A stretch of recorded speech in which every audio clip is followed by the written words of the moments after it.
নমস্কার বন্ধুরা, আজকে আমি যে রান্নাটা করব সেটা হলো বড়ি দিয়ে আলু দিয়ে ঝোল। রান্নাটা আমি সর্ষের তেলে করব। চলো দেখে নিই রান্নাটা কীভাবে করছি। তেলটা একটু গরম করে নেব। তেল গরম হয়ে গিয়েছে, আমি প্রথমে হালকা লাল করে বড়িগুলো ভেজে নেব।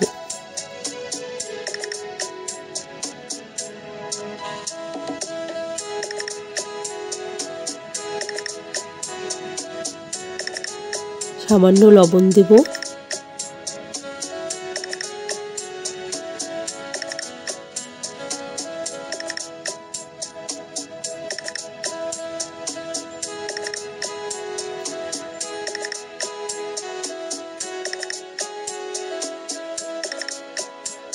বড়িগুলো আমার ভাজা হয়ে গিয়েছে, এগুলোকে আমি নামিয়ে রাখবো।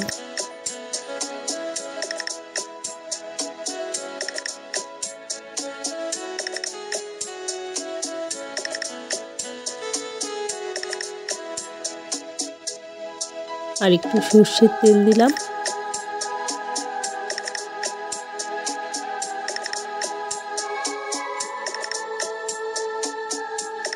পাঁচ ফোড়ন দেব।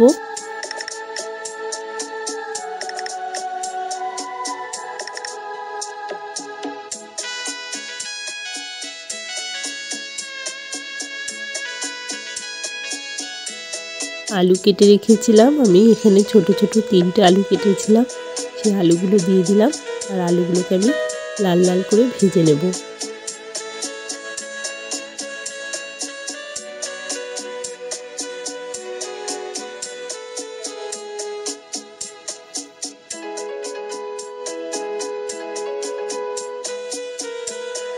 আলুগুলো অনেকটাই লাল লাল করে ভাজা হয়ে গিয়েছে।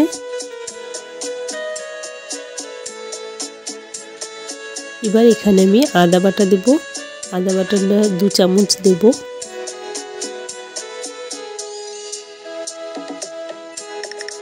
আলুর সাথে ভালো করে আদাটাকে কষিয়ে নেব, যাতে আদার যে কাঁচা গন্ধটা থাকে সেটা চলে যায়।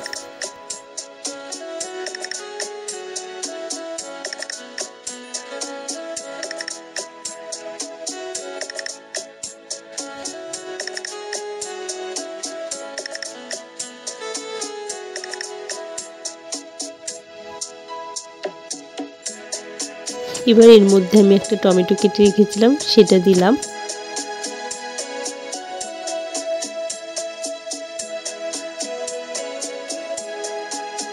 এবার আমি এখানে কাঁচা লঙ্কা দিলাম। তোমরা কাঁচা লঙ্কাটা পরিমাণ মতন দেবে, কে কেমন ঝাল পছন্দ করো সেই মতন।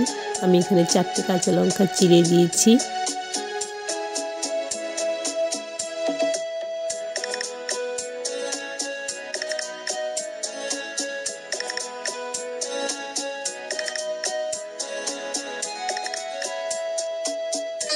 হলুদ আর লবণ দেব, আর কোনো মশলা এখানে অ্যাড করব না।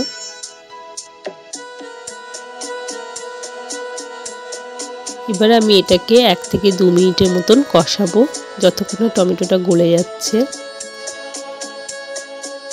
এভাবে আস্তে আস্তে আলুটা অনেকটা সিদ্ধ হয়ে আসবে, আর তরকারিটা আর কোনো মশলা যাবে না, এতে খেতে খুব সুন্দর লাগবে। তোমরা এইভাবেও করে দেখো, অনেকে বেগুন দিয়েও করো, কিন্তু এইভাবে একবার আলু দিয়ে শুধু বড়ি দিয়ে করে দেখো, আর একটু বেশি করে টমেটো দাও, খেতে খুবই সুন্দর লাগবে।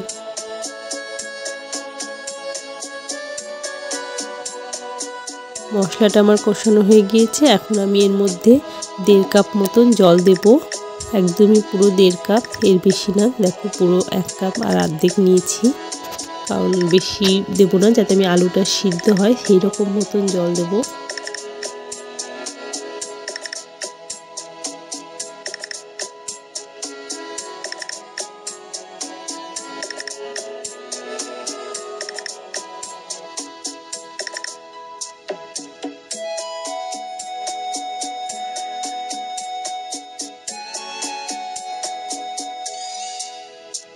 এই সময় আমি ভেজে রাখা বড়িগুলো দিয়ে দেব।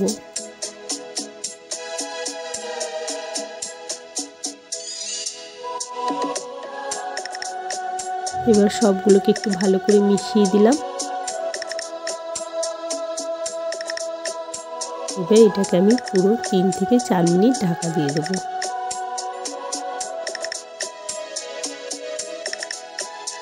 ফিরে এলাম 4 মিনিট পর। এখন একবার তরকারিটাকে ভালো করে নেড়ে দেবো। আলুগুলো এখানে ভালো করে সিদ্ধ হয়ে গিয়েছে আর বড়িগুলো দেখো অনেকটা ফুলে উঠেছে। রান্নাটা আমার হয়ে এসেছে।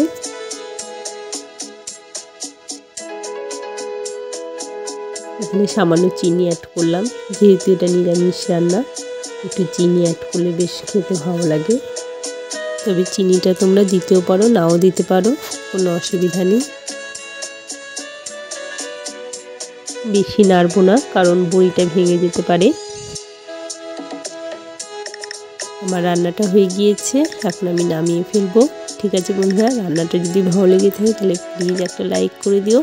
আর যারা নতুন দেখছো তারা অবশ্যই সাবস্ক্রাইব করো পরের ভিডিওগুলো দেখার জন্য। আর তোমরা কিন্তু অবশ্যই বাড়িতে ট্রাই করো, আর কেমন খেতে হয়েছিল আমাকে অবশ্যই জানিও কমেন্টে। ঠিক আছে, আজকে রান্নাটা এখানেই শেষ করলাম। বাই।